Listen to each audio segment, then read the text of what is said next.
Welcome everybody to the Nosebleeds section. Welcome to the Nosebleeds show from the Nosebleeds. I am your host Tyrell. If this is your first time here, welcome. If you're a returning member, welcome back. We are on the road to 150 subscribers. We're sitting at 132, and this is no central theme today. No central theme today. Usually we do these lives. There's a central theme. There's a discussion that we're going to talk about, but today this might be the start of something new. So welcome to the show called Concession Sports Talk, or Concession Stand Talk. I'm going to fix this. Trust me, this is experimental, but nonetheless, we're here and we're live here in beautiful Cleveland, Ohio. And again, I am your host Tyrell. We got a lot to discuss. We're going to talk about Eric Ebron's comments, about the Andrew Luck retirement situation, a little bit about my thoughts on the Jason Whitlock, Cam Newton interview. I watched a full hour and 20-minute interview that was very compelling, to say the least. Also, we're going to talk about the upcoming national championship game. That'd probably be the first thing we actually talk about. And we're just going to be shooting the shits. That's essentially what we're going to be doing today. Quick announcement. Last week, I announced that we were going to do a wrestling video. I've really been announcing doing wrestling videos lately. I'm kind of turning into the boy crowd wolf when it comes to wrestling content. But I do believe this time it will be set in stone. 6:30. Tune in to the Nosebleed show live. We're going to be discussing WWE, just wrestling in general. If you guys are wrestling fans, tune in for that. Got a special guest coming on. The reason why it didn't happen last week, because things fell apart. And, this is not a full-time thing for me. This is a part-time thing. I don't get paid for this. This is just passion. So make sure we tune in. If we don't do a wrestling video, we're definitely going to do a show, probably do a second episode of Concession Stand Talk. And just kind of keep it at that. Right now, currently working on the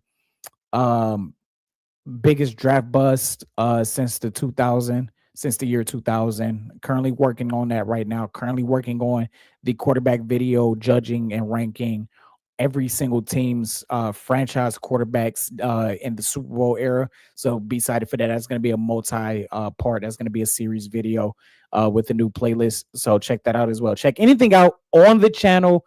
Playlists, videos, lives, this, that, and the third. Stated the channel addresses, which won't be a monthly thing. It'll probably be a bi-monthly or bi-quarterly thing, or a quarterly type of ordeal. But make sure we check that out. And please hit that like button. Please share. Please comment. Please subscribe, the whole 9 yards. And again, I just want to say thank you all so much for coming in. Let's give yourselves a round of applause. And also, I want to know what you guys are what you guys want to talk about as well in the comment section down below. We'll show it on the screen. We'll talk about it as well. This is really, how do I want to describe this? Like I said, this is nothing central theme like all the lives that I've done. This is something that we're just freelancing this as we go. So it may be a little messy. It's not going to be as, my shows are always a little messy. It's not tight and uniform like some of these other shows, but that's okay. That's the style that we go. But nonetheless, this is also my opportunity and my chance to talk to you guys and to hear what you guys want to discuss as well. It can be about anything, maybe not political, but besides that, it can be about anything. And seriously, just let me know if you guys like this format, or if change the name of this format, Concession Stand Talk. I came up with that, just off the top of my head. It wasn't really any thought to it. I'm not gonna lie to you guys. It wasn't any thought. I'm like, Concession Stand Talk. Usually when I go to the concession stand, I'm always talking to somebody about some type of sports or about the game itself that I'm at. So why not name it that? And if you guys like you don't. It is what it is. So I just want to thank all 132 subscribers that are here, that have subscribed to the channel. I want to thank anybody that has come in, dropped by, stayed the entire show. But let's get into the national championship game that is going to be happening in about an hour and a half between the Michigan Wolverines and the UConn Huskies, which UConn has an opportunity to do something that has not been done since the UCLA Brewers of the 1970s. First off, before we go into this game, we want to congratulate the women's UCLA Bruins for winning the national championship, putting straight belt to ass on South Carolina, which South Carolina over the last 10 years have been one of the more dominant forces in women's basketball, and they put belt to ass on them. Congratulations on their victory. They had a epic run. They've had a fantastic run. So we just want to say congratulations to the ladies of the UCLA Bruins. Going back to the Michigan Wolverines versus UConn, UConn can go 3 out of 4 for the first time since the 70s. Only the UCLA Bruins of the men of the 1970s have done that under John Wooden, which we all know is a legendary coach, one of the best, if not the best, collegiate basketball coach of all time, still to this day. For me, it's very simple. Well, let's talk about Michigan dominating Arizona. I don't think a lot of people had Michigan dominating Arizona the way that they did, the way they controlled the entire game from beginning to end. It was their game to control. I don't think they're going to have the opportunity to do that against UConn this time. I think they have to, it was so easy for them against the Wildcats to take control and have control. They're going to have to fight for control in this because UConn does such a great job at controlling the game. They do such a great job at physicality. They do a great job at the small things of basketball that you need to do to win games in the modern era. I think they do a fantastic job at that. But I think Michigan is a fantastic team as well. They're one of the I know there were a 1 seed, but I didn't see a lot of expectations for this 1 seed for Michigan, but nonetheless, they have come in and absolutely dominated this NCAA tournament. They're seen as a very hot team, but I think UConn is the more disciplined team of the two. I think they're a little bit more physical, and I think they can control the pace of the game just a little bit more. UConn is chasing history, and if that's going to be some pressure on them, then it could affect how this game goes. But I think if any school, if any team, if any coach that can handle this pressure, it is the UConn Huskies.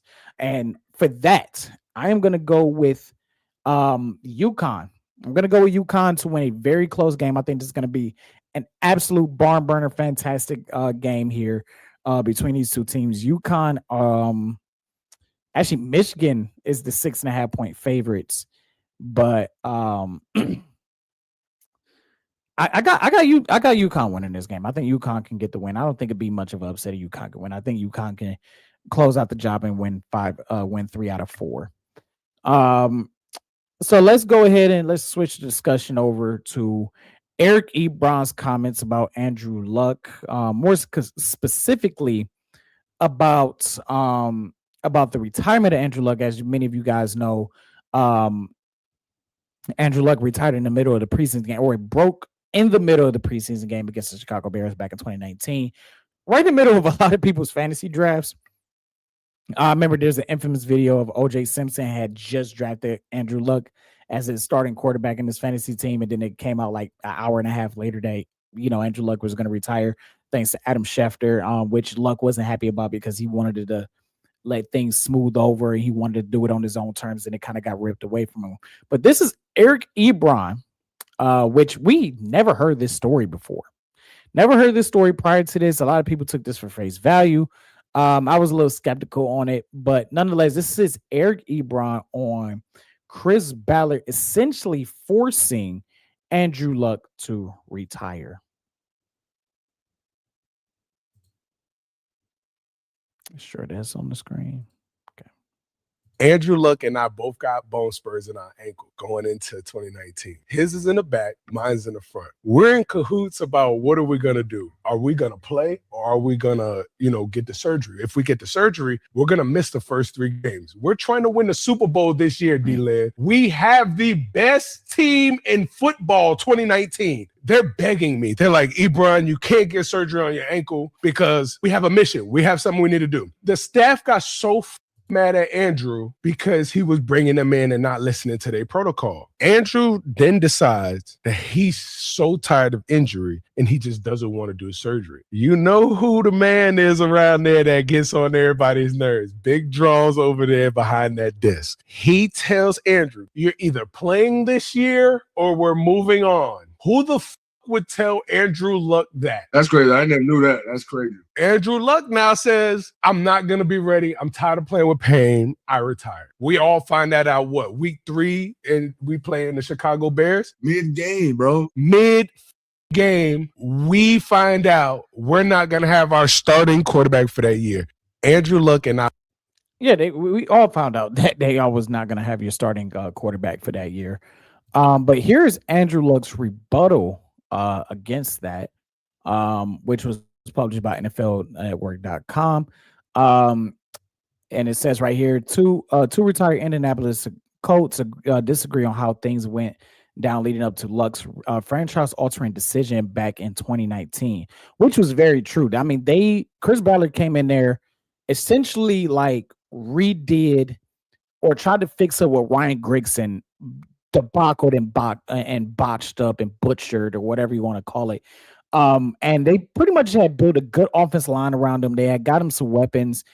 They kind of retooled the defense. So they really felt like they could, like the one thing Eric Ebron is right. I wouldn't say they were the best team, but they did like gear up this team to make a run for the Super Bowl title. And it is very believable because Andrew Luck, his first couple of years, led some bad teams to the playoffs, led some bad Indianapolis Colts teams to the playoffs. It was kind of Houdini-like, the way he was leading some of these teams to the playoffs. It says former tight end Eric Ebron during the episode on My Soul podcast said general manager Chris Ballard pressure Luck issuing a mandate to play leading to the quarterback's abrupt retirements. Let me blow this up on the big screen for you guys. See how that's gonna do. There we go. It says here in an email to Fox 59's Mike Chappelle, Luck refuted Ebron's claims, stating, Chris and I had a wonderful partnership, especially through my decision to retire, and we remain close. Luck wrote to Chappelle. Any notion of internal pressures that influence my decisions are without merit. No news broke during the third quarter of the preseason game against the Chicago Bears back in 2019. After the contest, the quarterback held an emotional press conference in which he said he wanted to get out of the injury cycle that had engulfed his career. Ebron, who had his lone Pro Bowl season with Luck in 2018, said last week that the Colts were frustrated with Luck bringing in his own staff and that the general manager insisted that the quarterback play through injury. It says Andrew, and then it kind of quotes everything that we just watched there.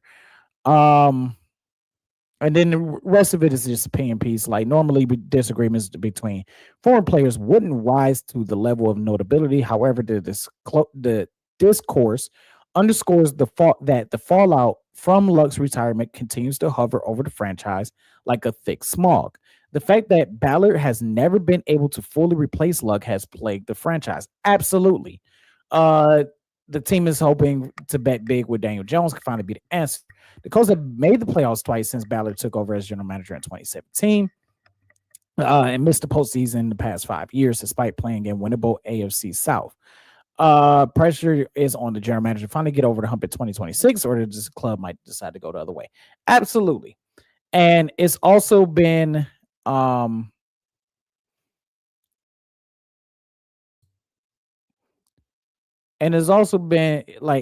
a situation where Ballard did come in there. Like I said, Grigson did a shit job. Didn't address, and that was part of the reason why Andrew Luck retired. He kept getting injured, kept getting hurt because there was nobody there to really block for him. Like we talk about how bad Joe Burrow's team's offense line is and are, whatever the case may be. Imagine being Andrew Luck, man. It was just as bad, if not worse. The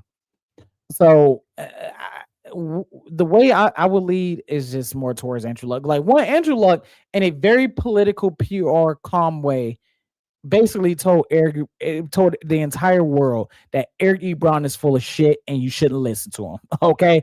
And I've seen a lot of comments online stating that, Eric Ebron's full of shit, shouldn't listen to him, the whole 9 yards.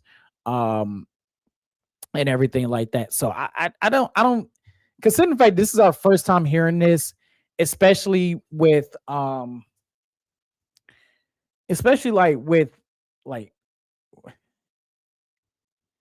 we would have heard something about this by now. This it's been 7 years, about 7, 8 years now, right? Since or almost 7 years, about 6.5 years of the altering it altered the Colts franchise, is altered NFL history or the shape of the NFL leading up to today. So, it is like one of those big what if Andrew Luck never retired. It is a big, how would things have played out throughout the NFL if that didn't happen? So something like this would have altered what not let me say this. Something like that would have been came out, whether it was Shefty, Ian, a unknown source, unnamed source. This would have been came out. The fact that Ebron is the only one that has said this, right? And if I'm not mistaken, I think I want to say Darius Leonard, who that was his show, right? Was on that team as well. And even he said, well, I didn't know about this. Let me make sure, because if I'm not mistaken, he was on that team. He was. That was his sophomore year. He was going into his sophomore year when that happened. Even he's like, I didn't hear about this. Now, you would think that Ebron would, telling this story, you would think Leonard being in the locker room, being in the organization, being a part of the building, there would have been some whispers of it to the point where even he would have heard some type of variation of the story, right? Like, we all have worked at jobs. We've all had jobs where no matter how big or small the job is, as far as space and people, if something like, let's say, Andrew Luck retirement was to happen, or in our case, a manager was to quit, and or he was just like, I'm tired of this. I'm up and quitting. I'm leaving. I'm going. We would have heard about it. You would have heard about it. Somebody would have told you, well, I heard Andrew quit because of this, and this. I heard, Chris go up to Andrew and said, if you take the surgery, then we ain't gonna play you. You better retire. We would have heard something by now. It would have been some inkling, some little rumbling. But the fact that we waited 7 years later, Eric Ebron comes out of the woodworks to give us some clickbait material, which we all clicked on it. It did work. And Andrew Luck pretty much said, you're full of shit, buddy. Shut the fuck up. Me and him are cool. He helped me out through the process. And sometimes you can tell, and I've called it out, where we're like, hey, this is PR stunt, this is PR bullshit. And you can just tell when somebody just, addressing the situation but being political about it. That's what Andrew Luck just essentially did. Whatever he said about Chris Ballard in my retirement is without merit. Translation, this man's full of shit. He just fucking lied to everybody, right? So I think that's what ended up going on there.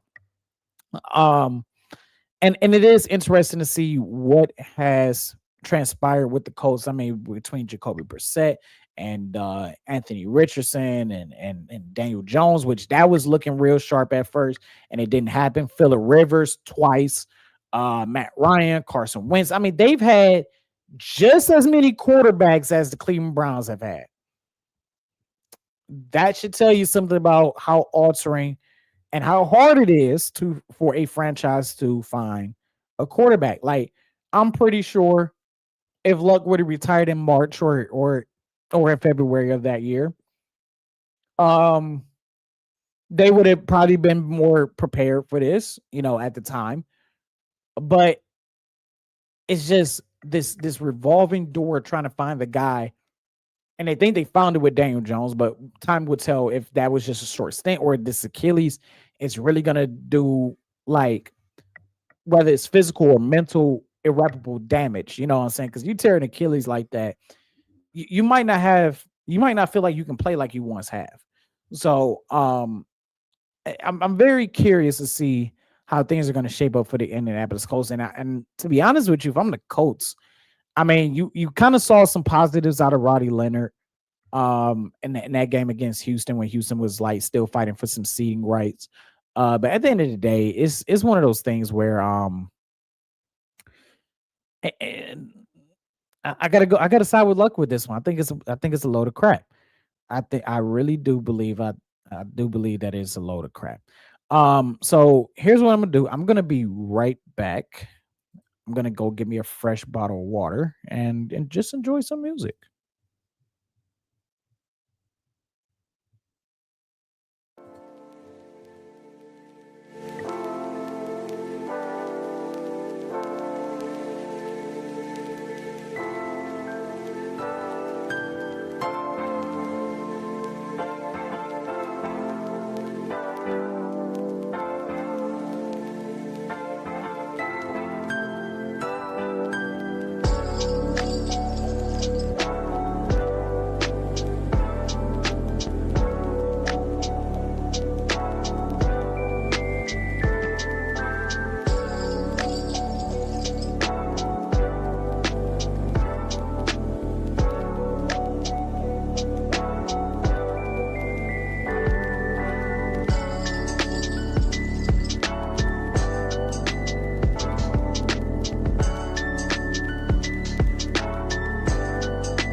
All right, got some fresh water, and let's go ahead and let's switch the subject to Jason Whitlock. Jason Whitlock, Cam Newton interview that took place about 2 weeks ago, and we still getting some reactions out of it.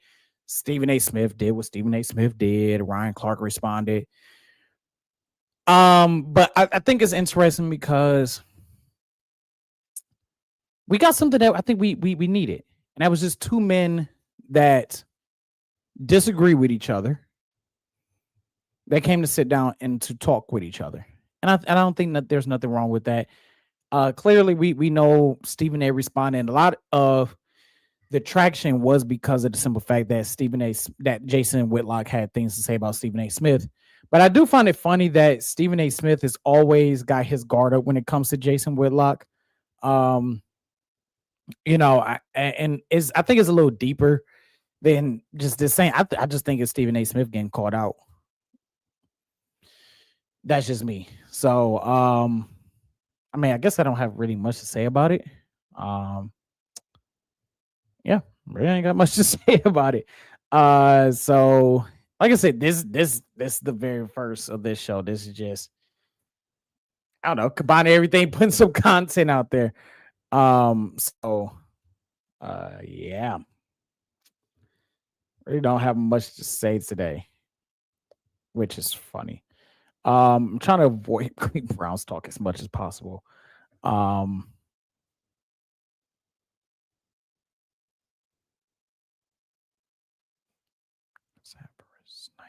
let's go ahead and do this. Let's go across. God, this is gonna get better. Let's see. New York is leading the Atlanta Hawks 13-10. I believe that game is on Peacock right now. And then the Magic are beating the Detroit Pistons 21-12. Cavaliers and Memphis square off. A little bit of heat there thanks to LeBron James. And now, like, some of the people in Memphis are not happy with the city of Cleveland in general. He's from Akron. He lets that be known very much. I know Akron's 35, 40 minutes away. He's from Akron. All right. Across the league in the MLB, we got the Guards and the Royals tied at 1 apiece with 2 outs remaining in the top of the 5th. The Reds are up on the Marlins 1-0. Pittsburgh and San Diego at the bottom of the 3rd, 2 outs remaining, or 2 outs left, tied at 0. The Nationals are beating the Cardinals 2-0. Red Sox are beating the Brewers 1-0. And in a World Series rematch, the Dodgers are beating the Toronto Blue Jays 2-1 They just started that game and it's already 2-1 at the bottom in the first with 2 outs. And that as well. Bases are loaded for the Toronto Blue Jays. The Tampa Bay Rays beat the Chicago Cubs 6-4 earlier today. In the NHL, the Buffalo Sabres are beating the Tampa Bay Lightning 1-0 with 9:55 to go. We still got the Kraken versus the Winnipeg Jets, the Blackhawks versus the Sharks, Predators versus the LA Kings. And like I said, we have the UConn versus Michigan Wolverines game that is going to be happening at 8:50. So it's going to be very, very exciting to see that going on. That is going to be the marquee game that everybody will be paying attention to. So this has been oh my gosh, see, I named the show and I ain't get the name right and didn't. This has been Concession Stand Talk episode 1. This is going to get better, I promise. Thank you all for watching. Thank you all for subscribing. Please hit that like button. Please share. Please comment. Please subscribe. The whole 9 yards. You know how I go. Until next time, this is Tyrell from the Nosebleeds. Make sure you tune in Wednesday at 6:30 for Wrestling Talk. We're going to talk about the state of professional wrestling. Why are fans disgruntled? The whole 9 yards. Fans are disgruntled. Ticket sales are low. The TV shows ain't working out. We're in a down. No doubt about it. But we're going to discuss why. We're going to discuss why the fans are upset about it. So make sure you tune in to that because you don't want to miss out on that. Thank you all for watching so much. Until next time, this is Tyrell signing off.